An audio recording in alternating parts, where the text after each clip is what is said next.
un sitio precioso en Estados Unidos, a la zona de Massachusetts, a Newport, concretamente. Y ahí estaban las grandes casas de los magnates americanos. Yo quería verlas, había estado viendo los castillos del Loire, he visto también los de Florencia, y quería ver un poco qué era, cómo la burguesía americana, digamos, exhibía su riqueza en la casa del Gran Gatsby. En todas aquellas casas se enseña precisamente la casa donde se rodó el Gran Gatsby. Y me impresionó porque los Vanderbilt, que eran pues una de las familias más ricas de Estados Unidos, hizo una casa en 1895. El pobre Vanderbilt al año siguiente tuvo una embolia cerebral y murió a los 4 años, la disfrutó su mujer, como pasa muchas veces. Y decía algo que a mí me impresionó, y es que la riqueza era un compromiso social. Es decir, que todo aquel que tenía a su disposición una masa importante de bienes, por sí o de las empresas que maneja, tenía un cierto compromiso social. Pues bien, en el caso nuestro, las Cajas, tenemos ese compromiso social, estamos con la obra social. Yo estoy, como ven, en el Museo Arqueológico, en la Fundación Santa María de Albarracín, dedico mi tiempo al Parque de Ordesa, hablo con los alcaldes de Ordesa, como pueden preguntar. Bueno, y estoy muy bien en mi piel, o sea que no quiero absolutamente nada más que seguir como estoy, que estoy muy bien, y yo creo que con eso contesto cumplidamente a su pregunta. A la mía sí, pero posiblemente se lo pregunte a alguien más dentro de un ratito. Pues encantado, volveré a contestar lo mismo. Los aragoneses no solemos tener dobles palabras. En cualquier caso, estamos viendo que hay fusiones de grandes bancos en España, y las cajas de ahorro permanecen con esa imagen, que es una parcelita del poder político. No es uno de los cánceres, digamos, de nuestro sistema financiero el que no haya esas fusiones de cajas de ahorro. ¿Sería posible algún día, por ejemplo, que hubiese una alianza, una fusión o algo así entre la Caixa y Caja Madrid? Bueno, las cajas, como actores importantes del mundo financiero español, están abiertas absolutamente a todo. Pero las cajas, primero, son la mitad del sistema financiero español. Lo primero es que la mitad son los bancos y la mitad son las cajas, prácticamente por mitades. En segundo lugar, las cajas tienen un fuerte compromiso social y territorial. Es decir, las cajas nacen precisamente, quizá el pionero fue mi paisano, el padre Piquer, en el año 1702, es decir, en todo el periodo ya, sobre todo de la Ilustración, en el siglo XVIII, y nacen para luchar contra la exclusión social. Es decir, aquellas personas de extracción humilde, modesta, que no tenían dinero para comprar aperos de labranza o para instrumentos, pues, para poder bordar en una pequeña tienda o lo que fuera, empeñaban sus bienes en un monte de piedad, y con el crédito de esos pequeño valor de sus bienes y con el crédito personal que les daban a través de los montes de piedad, había, pues, digamos, una financiación rudimentaria pero eficaz de la sociedad. Por tanto, por una parte, nacen para luchar contra esa exclusión financiera o exclusión social. Y en segundo lugar, tienen un componente territorial muy importante. Es decir, las cajas son una de las señas de identidad de cada comunidad autónoma española. Y por tanto, bueno, pues ahí fusiones intrarregionales se están dando, pero afortunadamente no hay ninguna comunidad autónoma que quiera perder su caja de ahorros. Es decir, que lo consideran como una de las señas de identidad de su territorio. En el caso nuestro, en Ibercaja, pues somos uno de los elementos del paisaje y la gente lo sabe. Acompañamos a las familias, pues desde que se constituye un matrimonio, pues a lo mejor ayudando a pagar la boda por parte de los contrayentes o de los padres, les ayudamos a comprar la casa, les ayudamos a financiar, pues, la compra del coche 2 o 3 veces en la vida, y luego, pues seguramente, pues su pensión se la pagamos nosotros una vez que hayan ahorrado. Por tanto, bueno, pues son elementos del territorio. Hay fusiones todos los días. Ahora estamos en la fusión de las cajas navarras y estamos en la fusión de las cajas del sur de Galicia, pero son procesos lentos. Somos ahorro tranquilo, somos una parte tranquila del sector financiero, muy, como digo, muy comprometido con el territorio y con todo lo que pasa allí. Y en este aspecto, pues yo creo que cuantas más cajas haya, mejor. Yo creo que cuanta más competencia tengamos, mejor. Y me ha llenado de satisfacción que los actores de las últimas fusiones de bancarias, cuando se les acusaba, bueno, de tener alguna situación de preponderancia en el mercado financiero, incluso que pudieran bordear, pues, el principio de libertad de competencia, decían con razón, y mire usted, no hay problemas de disciplina de la competencia, porque está la caja de ahorros de cada comunidad, que es con la que nos medimos, puesto que suelen ser los líderes en cada comunidad autónoma, con las que nos medimos, y de la interrelación de la competencia entre ellos, pues surge, pues, yo creo que los mejores servicios para los clientes, que es de lo que se trata. O sea que en ese aspecto, cuantas más cajas, mejor.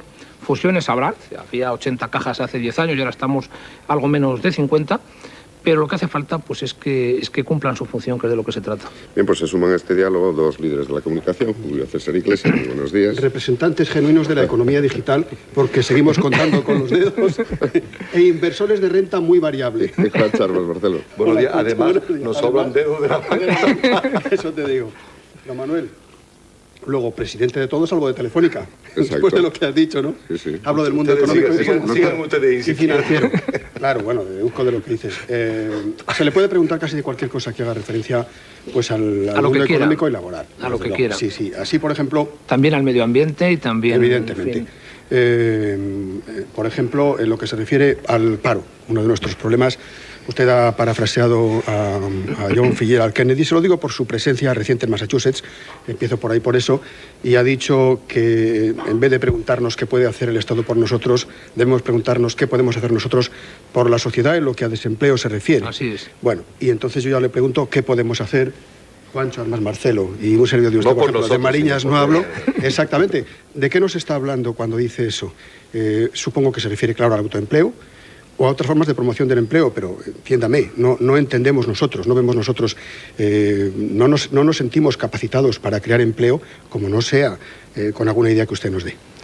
Pues de que todos estamos esperando al cielo protector. Es decir, que hemos estado mucho tiempo esperando que cayera algo del cielo. En mi querida provincia de Teruel la gente está esperando siempre a ver qué traen de Madrid, a ver qué viene de Madrid.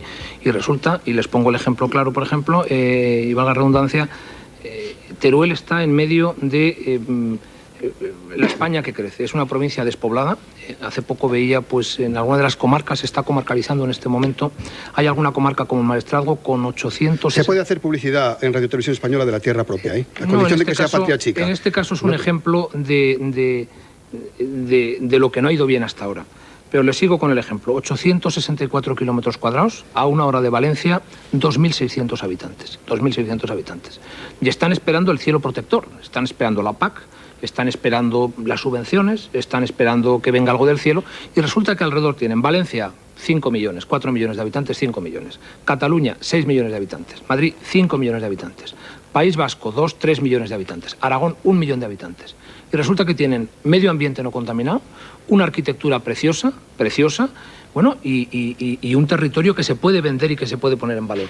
Y están esperando que les vengan a poner industria. Mire usted, que es que esto ha cambiado, que estamos en la sociedad donde la agricultura es menos del 10% del PIB, donde la industria es en torno al 20% del PIB, donde la construcción puede ser un 10 o un 20, pero hay más de un 50, de un 60% que son servicios. Y servicios, afortunadamente, es todo lo que afecta a la persona. ¿Qué quiero decir con esto? Que hasta hace poco tiempo la mayor parte del PIB era la agricultura, la mayor parte de lo que teníamos que hacer era darnos de comer, que es lo que pasa desgraciadamente en muchos países del mundo. Es decir, lo primero, comer. Lo segundo, vestir. Lo tercero, tener coche o tener herramientas de trabajo, industrializar el país. Pero cuando eso pasa, la gente lo que quiere es vivir mucho mejor, es leerles a ustedes, es ver la televisión, es divertirse, es viajar, es conocer el medio ambiente, es la sociedad de los servicios, es prevalerse o precaverse para lo que le puede pasar en la jubilación. Y por tanto hay muchísimas cosas inimaginables hasta ahora, porque prácticamente, y también lo estaba diciendo todo el equipo de Kennedy, McNamara y compañía, prácticamente con los instrumentos técnicos que tenemos ahora damos de comer a todo el mundo si quisiéramos. Tenemos los stocks de alimentos en Europa y gente que se muere de hambre en el Sahel. Pero podríamos dar de comer a todo el mundo. Y la gente, primero, tendríamos que ver cómo les damos de comer a todos, pero en segundo lugar lo que tendríamos que ver es en un nuevo renacimiento al que me gustaría que pudiéramos estar entrando, cómo todo lo que afecta a la persona le pudiéramos dar, digamos, bueno, pues los servicios que están demandando. Claro, si estamos esperando a que alguien nos contrata para ver qué es lo que pasa, pues nos podemos seguir esperando 100 años más de soledad, ¿no? En este caso serían en las tierras turolenses. Pero si pensamos en qué está demandando la sociedad de lo que puede escribir cualquiera de ustedes, o lo que puede ofrecer por cualquier pantalla cualquiera de ustedes, o lo que le puede interesar al individuo, es decir, hay que ir buscando por delante de la demanda de la sociedad, en este aspecto del mercado, palabra odiada por muchísima gente, pero lo que estamos haciendo todos con nuestras decisiones de inversión o de compra, y el que se ponga ahí, el que ofrezca lo que la gente quiere, pues yo creo que vivirá mucho mejor. Y lo que quiere pues son cosas que hasta ahora no pedía, como digo, medio ambiente, ocio, entretenimiento, cultura, bueno, muchísimas cosas. Yo tengo la impresión, señor Pizarro, que una de las cosas que usted ha dicho, que técnicamente se le puede dar de comer a todo el mundo, que es una de las claves y una de las discusiones del presente, también de un poco del pasado, pero desde luego del inmediato futuro, yo creo que hay mucha voluntad contraria a esa cosa. Yo creo que hay técnicamente la voluntad de matar de hambre a mucha gente. Pero en fin, a lo mejor uno es un prejuicioso del pasado. Y no por rebajar el debate, la conversación que tenemos, pero lo estaba oyendo hablar usted con una fastuosa facundia, con muchos guiños. No, es muy admirable, por cierto, porque no se crea usted que todo el mundo habla bien y mucho menos en televisión. En Aragón somos más bien conceptistas, somos de la escuela de Gracián. Luego, más que de tiene Góngora. una coherencia sintáctica muy hipnótica en muchos casos. Muchas gracias. Dice muchísimas cosas que son coherentes y que al mismo tiempo provocan interés y curiosidad. Oiga, no es por rebajar el debate de esta mañana. ¿Cómo hace usted, después de que el señor Mariñas le ha dicho todo lo que es, que en realidad es todo lo que es, y además le adelante parte de ese futuro personal, cómo hace usted en este país para impedir que la envidia caiga sobre usted?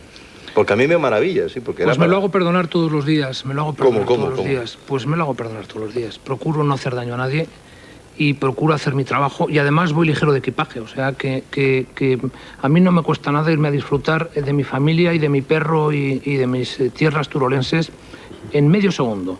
Y cuando vas ligero de equipaje, pues no estás pegando puñaladas para ver cuál es el salto siguiente, porque lo que desearías de verdad es, como el ciudadano Kane, es coger tu trineo y pasarte a disfrutar de tu querida ciudad, de tu querida provincia, con lo cual eso te da una tranquilidad tremenda, una libertad de conciencia tremenda. El que no aspira a nada, pues al final es dueño de sí mismo. Y voy a insistir. Sí, no insisto en en lo esta mismo. dirección, pero voy a insistir. El problema digamos, de la situación de cada uno es que cuando uno va arrollando, pues en ese aspecto, claro, recibe. Eso lo decía a veces el ministro Francisco Fernández Ordóñez.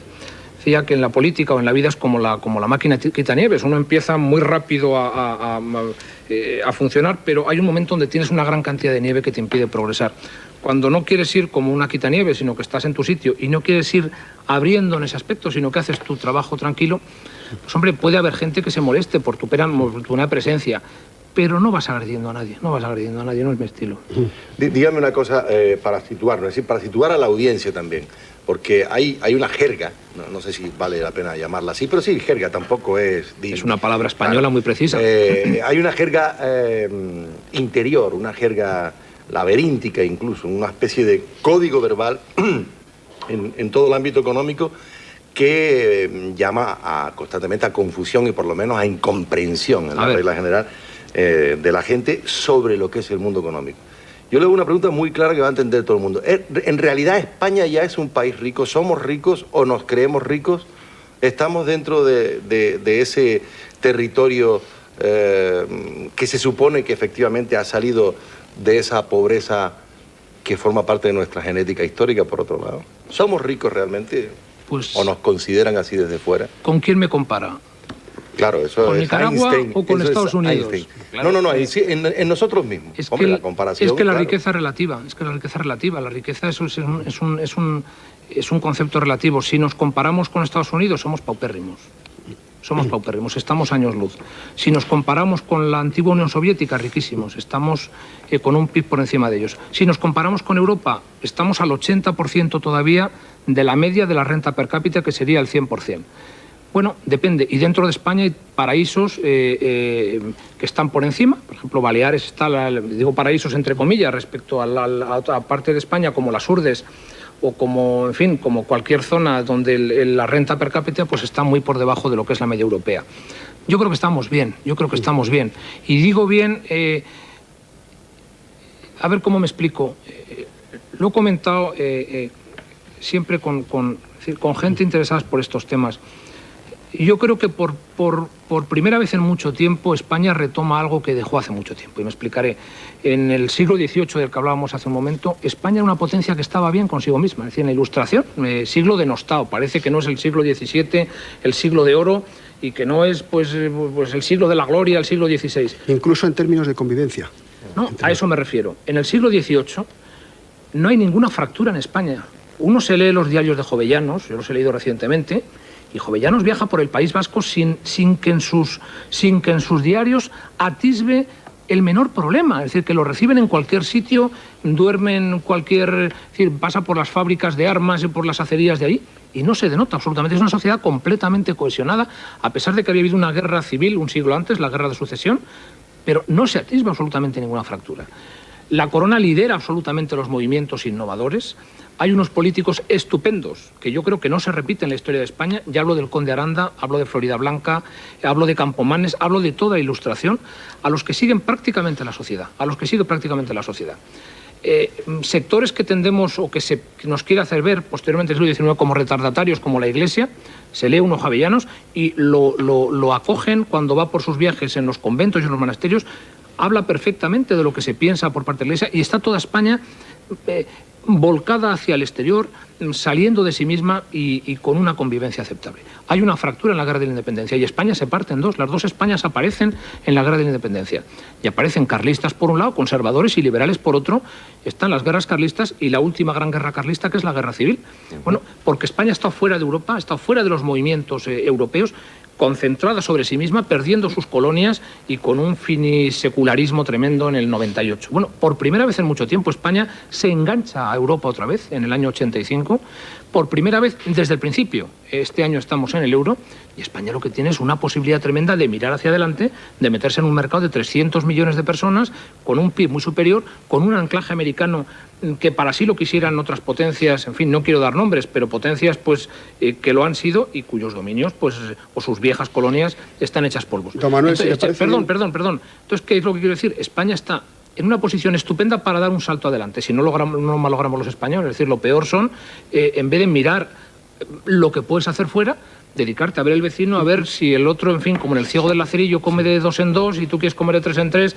No, eso es lo que nos podría, yo creo, que impedir dar el salto adelante. Pero creo, señor Marcelo, que España no es un país rico, pero no es un país pobre, que está bien, que está en la buena dirección y lo que hace falta es que aprovechemos la renta de situación que tenemos, eso es lo que yo creo. Ya, yo no quiero elegirme en delegado del vecindario, pero cuando supieron que venía usted, varios vecinos me han dicho que vayamos de la CECA, de la Confederación Española de Cajas de Ahorros, a la Meca. Muy bien. A la bolsa, si le parece.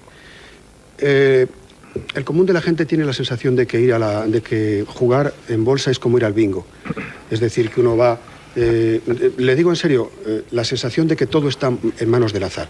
Y eso viene seguramente por ese sentimiento de que el cuerpo bursátil es un cuerpo tan delicado, depende de tantas cosas tan pequeñas y a veces tan lejanas, que no es fácilmente descifrable ni predecible. Sin embargo, usted ha hecho unas consideraciones sobre la bolsa sobre las que quiero yo preguntarle.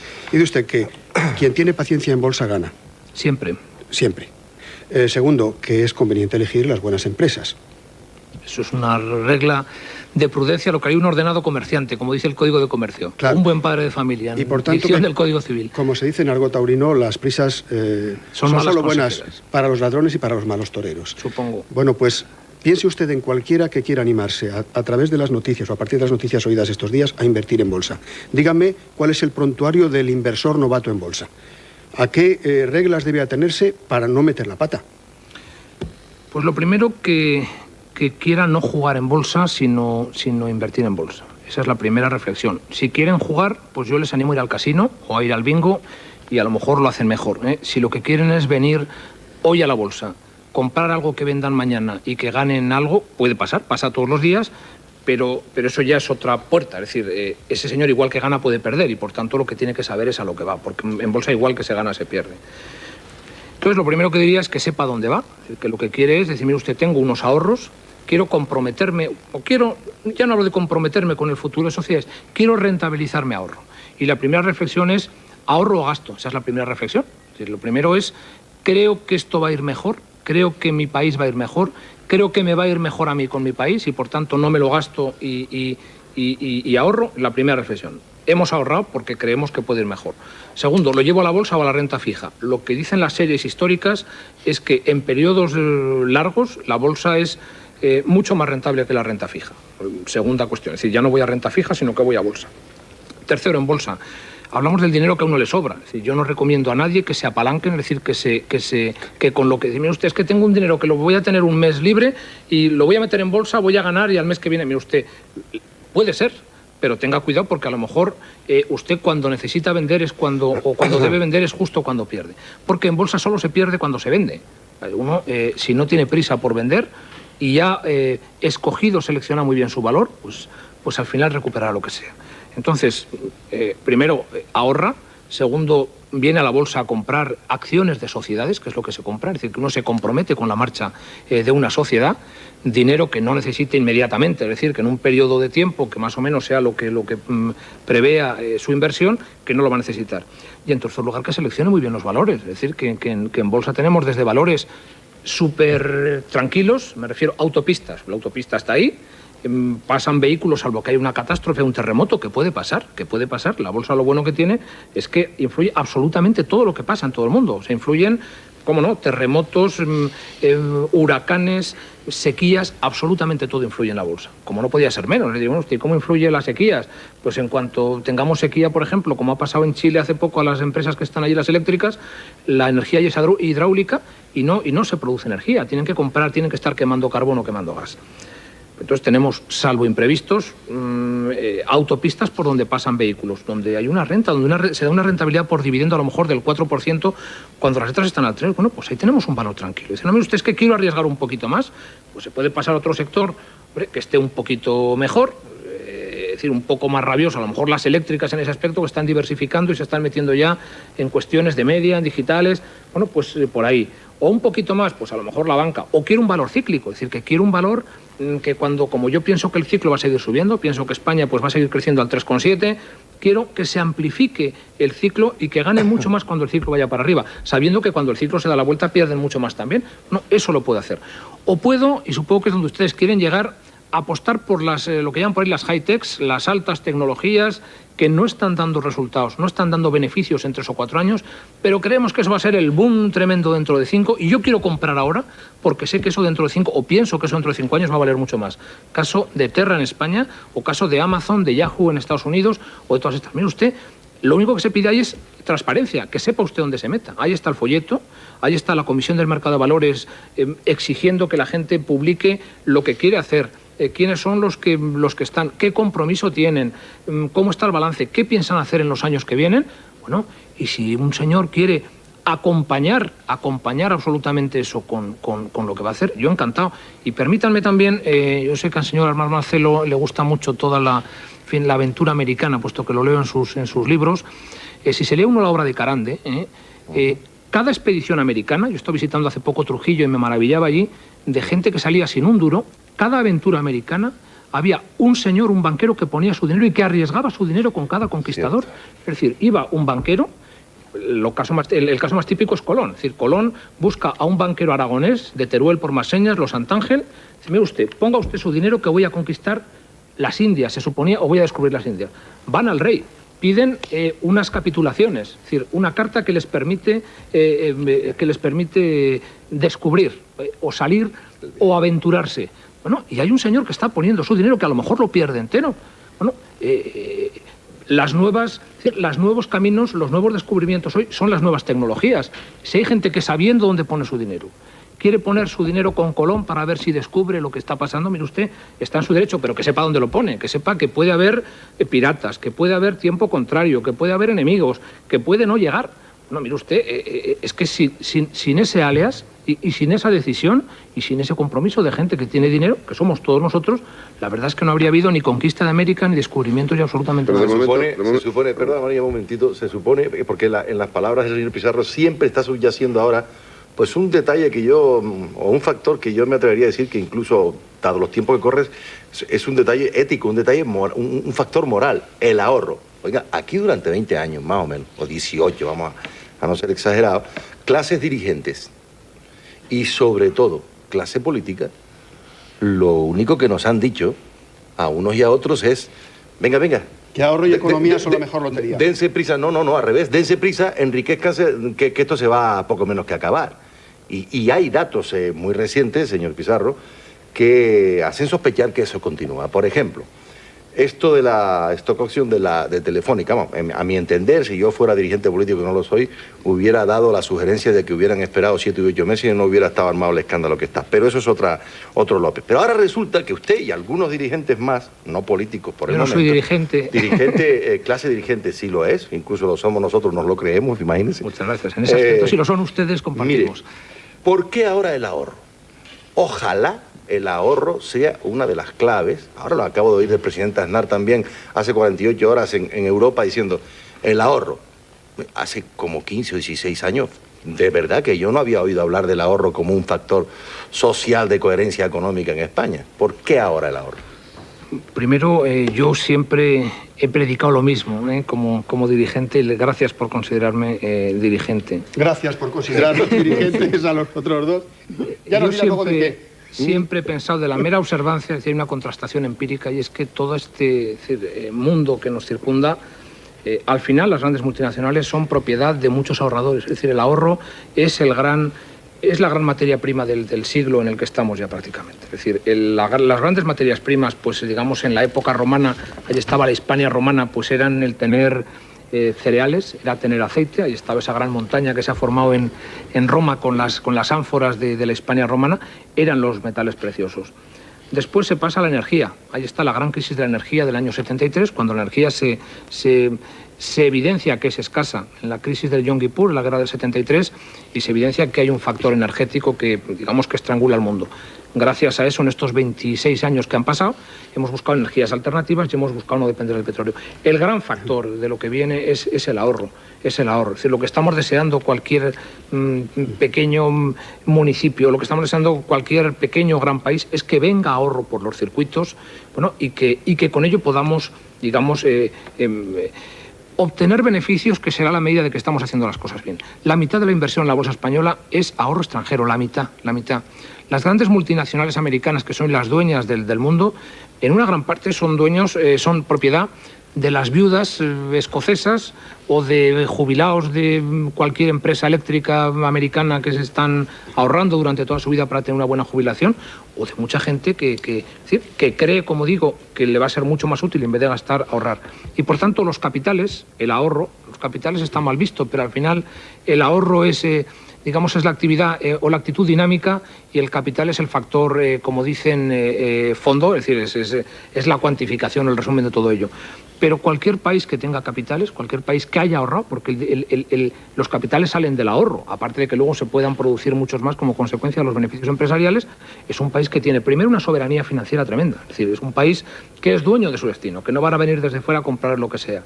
Y en segundo lugar, es un bien en sí mismo si luego se aprovecha bien, pero también se tiene que aprovechar bien. Es decir, yo creo poco en la especulación, es necesaria, y desde luego en la bolsa, sin un componente especulativo, pues digamos que es la nata de lo que pasa por arriba, es la espuma, pues no sería un mercado con el carácter nervioso y con el carácter, digamos, de apuntar hacia dónde va el mundo que tiene.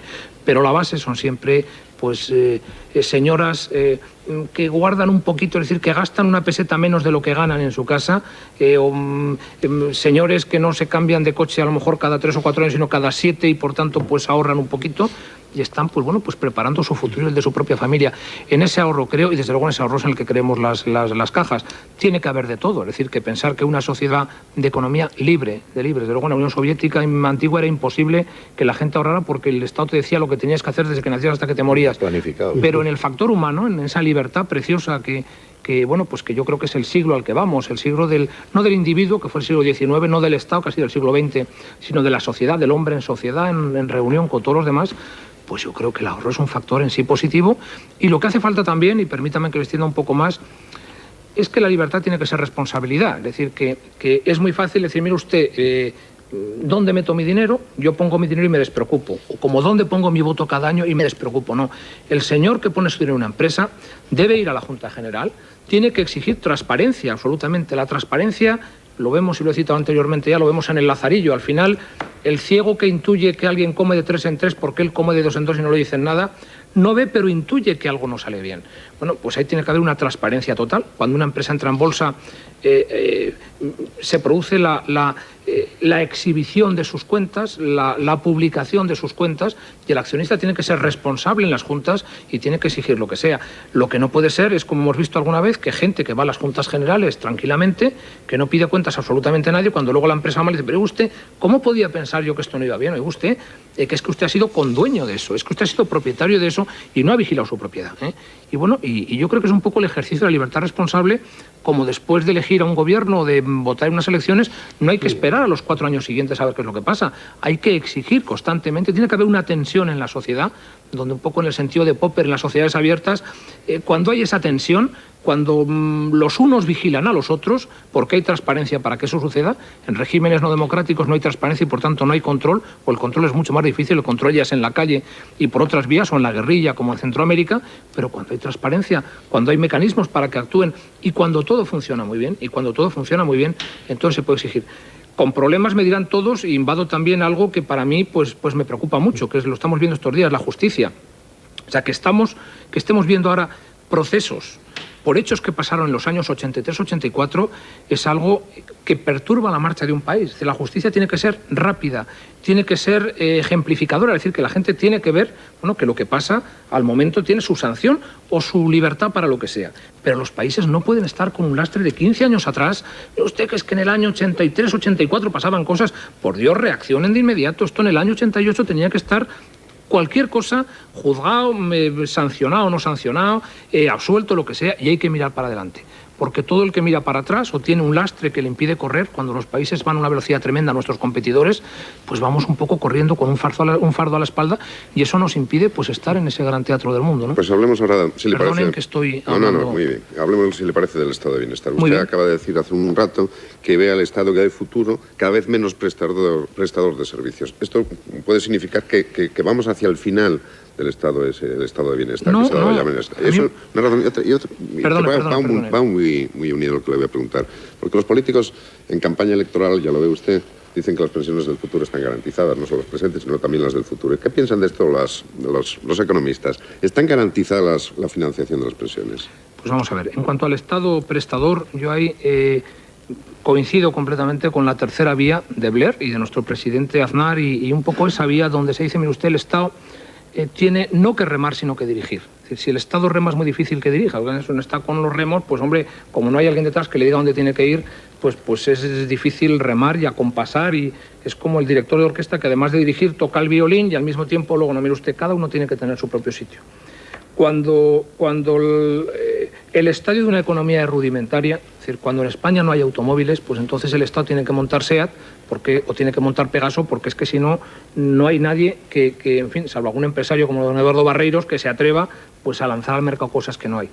Pero cuando el problema ya no es un problema digamos, de oferta, es decir, que la oferta empieza no a sobrar, pero sí que a estar abastecido, el problema es cómo se controla todo eso y cómo se dirige.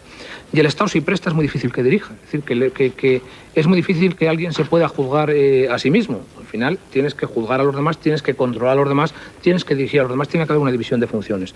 Y por tanto yo creo que cada vez veremos más al Estado prestando menos servicios o prestando solamente aquello que la sociedad no pueda atender, pero siendo un celoso controlador de que haya competencia, sin competencia. Y creo, y permítame también un poco la digresión, que estamos cambiando la organización del sistema económico. Es decir, que de la sospecha y de la situación de escasez, dice, mire usted, yo voy a regular la autarquía, lo que hemos tenido en España hasta el año 59. Voy a producir todo aquello que no se puede producir de otra manera, y como voy a producir yo, voy a impedir que los demás entren, porque si no van a hacer una competencia conmigo y esto no puede ser. Y entonces estamos en un enorme lío de autorizaciones, licencias, permisos, mercado negro, reventa de permisos, todo un lío tremendo. Cuando se pasa a una sociedad abierta, lo importante es que haya competencia. Y la competencia supone libertad de oportunidades. Luego se sabe que unos son más grandes o más pequeños, pero lo que hace falta es que el grande no se prevalga de su posición de grande para expulsar del mercado pequeño. Y entonces pasamos de una legislación, es decir, cada vez que se liberaliza, que se abre un mercado, hay que re-regular, porque nosotros teníamos regulado un mercado pensando en autorizaciones, licencias, permisos, en el caso de ustedes, en censura. Dice, mire usted, como yo no quiero que esto se me vaya de las manos, tráiganme ustedes lo que van a escribir y yo les digo previamente lo que escriben, ¿no? Ahora pasamos a un sistema de libertad. Entonces lo que dices, mire usted, lo que queremos es que no haya nadie que expulse a los demás, que no haya oligopolios, ni monopolios, ni abuso de posición dominante, ni corrupción, porque todo eso al final distorsiona la marcha del mercado. Y el Estado pasa a ser no tanto fabricante, sino que pasa a ser controlador y exigente de que haya una auténtica libertad de mercado, que es lo que permite controlar un poco la deriva de esas sociedades. No controlar la deriva, las sociedades van un poco donde quieren ir, pero sí exigir la libertad de oportunidades de todos los actuantes. Eso por un lado. Y en cuanto a la sociedad del bienestar o el estado del bienestar, que es lo que se llamaba hasta hace poco el welfare state, es decir, el estado del bienestar, en mi opinión, y eso es lo que leo en casi todos los líderes, ya no hablo del centro derecha, sino del centro izquierda, pasan a la sociedad del bienestar. Es decir, no se puede renunciar a esos servicios, no podemos renunciar a la sanidad universal, ni a la educación universal, ni a las pensiones universales, no se puede renunciar. Pero lo que hace falta no es que lo preste el Estado, si lo puede prestar la sociedad, y a lo mejor mejor que el propio Estado. Y entonces lo que tenemos es que ir migrando hacia todo aquello donde pueda hacerlo mejor la sociedad que el Estado, que lo haga la sociedad y el Estado que controle. Es decir, el Estado que controle, pues que no haya residencias de tercera edad que funcionen mal, que no haya ancianos en malas condiciones, que no haya hospitales sucios, que no haya escuelas donde no se enseñe suficientemente. Y entonces es la propia sociedad la que se da ese bienestar. En realidad, y el Estado tiene que ser garante de que eso funcione. Pero el asunto pensiones también. La pretensión entonces sería que el Estado fuera el gran policía sobre los abusos del mercado. Privatizar la sanidad y, por supuesto, el Estado pero en el fondo... Pero es que el Estado ya lo es, lo que pasa es que no lo hace. Si el problema es que si el Estado... No todo el mundo piensa como usted, que ese es el conflicto. Bueno, si no tiene por qué pensar todo el mundo, nunca he pretendido que la gente piense como yo. Porque hay gente que piensa que el Estado sería más fuerte gestionando. Lo que digo es que si el Estado es taxista y al mismo tiempo guardia urbano, es muy difícil que se ponga multas a sí mismo. Eso es lo que digo. Perdone, el Estado el Estado es guardia urbano, de acuerdo, que controle y que pasen los taxistas. Oiga usted, si no hay taxis, que el Estado monte una compañía de taxis. Sí. Pero no se ponga usted al mismo tiempo de guardia urbano y de taxista y de camionero y de peatón, porque entonces la vamos a liar. Es que entonces pues el taxi no va a estar limpio, se nos va a atascar la conducción. Eso es lo único que digo. Y en sociedades maduras, en sociedades complejas, lo bonito es que cada uno cumpla su papel. Es decir, que el Estado controle, que la sociedad actúe, que la gente tenga iniciativa, que el ahorrador ahorre, que los de sanidad vigilen porque el agua está limpia y que las pensiones, que es lo que decimos, sean suficientes. Y perdonen si quiere que acabe con pensiones. Yo hace tiempo, y me dirán a lo mejor que es demagógico, pero es que es así. Estuve en Canadá hace 6 o 7 años, fuera de temporada, por supuesto en el mes de junio. Y fuimos, a mí me encanta la naturaleza, fuimos a Calgary, hay un hotel precioso, allí la Transcanadiense, la compañía de ferrocarril, cuando iba haciendo los ferrocarriles iba poniendo hoteles estratégicamente situados, hay un hotel muy bonito. Y cuando llegué al hotel me extrañó ver mucha gente de tercera edad, y hablo de tercera edad, 60 o 70 años, en un hotel caro. Nosotros fuimos a tomar café después de comer allí. Dije, ¿hay alguna convención de jubilados o hay alguna cosa, o como en España, algún viaje? Y me dijo, no, aquí es que la gente tiene muy buenas pensiones. Aquí la gente tiene muy buenas pensiones. Porque la gente no está esperando una vez más al cielo protector. La gente no está esperando a que le den una pensión miserable después de haber cotizado toda su vida por no sé qué, sino que la gente se compromete con su propia jubilación. Ojo, y el Estado, para todos aquellos que no han podido hacerlo, subvenciona o ayuda. Pero lo que no esperan es a que venga el Estado a arreglarnos lo que sea. Es decir, que esa gente ha estado ahorrando toda su vida, pues con deducciones fiscales, con apoyos de todo tipo para tener una buena jubilación. Y hay gente que cuando llega, no a los 70, a los 60 y pocos o a los 50 y muchos, mire usted, yo he constituido ya un fondo de pensiones que me permite jubilarme con más sueldo del que tenía, y ese señor se jubila. ¿Qué es lo que tiene que hacer el Estado? Primero, exigir que todo el mundo cotice. Lo primero. Segundo, asegurar que no hay un solo español que no tenga por lo menos una pensión adecuada. Ahora, si intentamos que eso sea para todos los españoles, y si me permiten, hay una escena preciosa que a mí me gusta mucho en el Quijote, que es la de los capirotes. El señor que va al sastre y entonces pues le lleva la tela para un capirote. Usted, pues yo creo que me haga un capirote, encantado, tal, le lleva la tela, sale del sastre. Y yo creo que este sastre me va a engañar. Aquí salen 2 capirotes. Vuelve, usted, es que quiero 2 capirotes. 2 capirotes, no se preocupe. Así sucesivamente hasta que piensa que pueden salir 5 capirotes. Bueno, pues sí, al final ya hemos llegado, ya sabía yo que con la tela que habría salen 5 capirotes, y cuando se los entrega al sastre, los capirotes eran 1 para cada dedo de la mano. Usted quería capirotes, 5 capirotes. ¿Qué queremos? ¿Para todos? Pues para todos. Lo ideal es que todo aquel que se pueda pagar lo suyo se lo pague. Y vamos a concentrarnos de verdad, garantizando un mínimo para toda la población. Pero, hombre, no hagamos andar al paso del más lento a todos, porque al final no va a haber para todos. Porque además la gente, que es lo peor, se va a desmotivar. La sociedad no va a ser responsable de sí misma. No va a saber que el problema de la jubilación o de la sanidad o de las pensiones es responsabilidad de todos y cada uno. Y entonces lo que le están dando aquí es, primero, que exigir a los que lo hagan privadamente que eso funcione. Y en segundo lugar, asistir a todos aquellos que no lleguen al mínimo para complementar lo que sea. Eso es lo que pienso de pensiones. Quedan 5 minutos. 5 minutos y es una lástima que queden solo 5 minutos. Para remachar esta cuestión, que es de la máxima importancia, hablo de las pensiones y hablo de la relación Estado-mercado. Hasta hace unos años se pensaba que el garante de la iniciativa privada era el mercado y el garante del equilibrio y de la igualdad era el Estado. Parece que hemos salido de ahí. El estado del bienestar se llama ahora sociedad del bienestar. Se llama el bienestar. O el bienestar.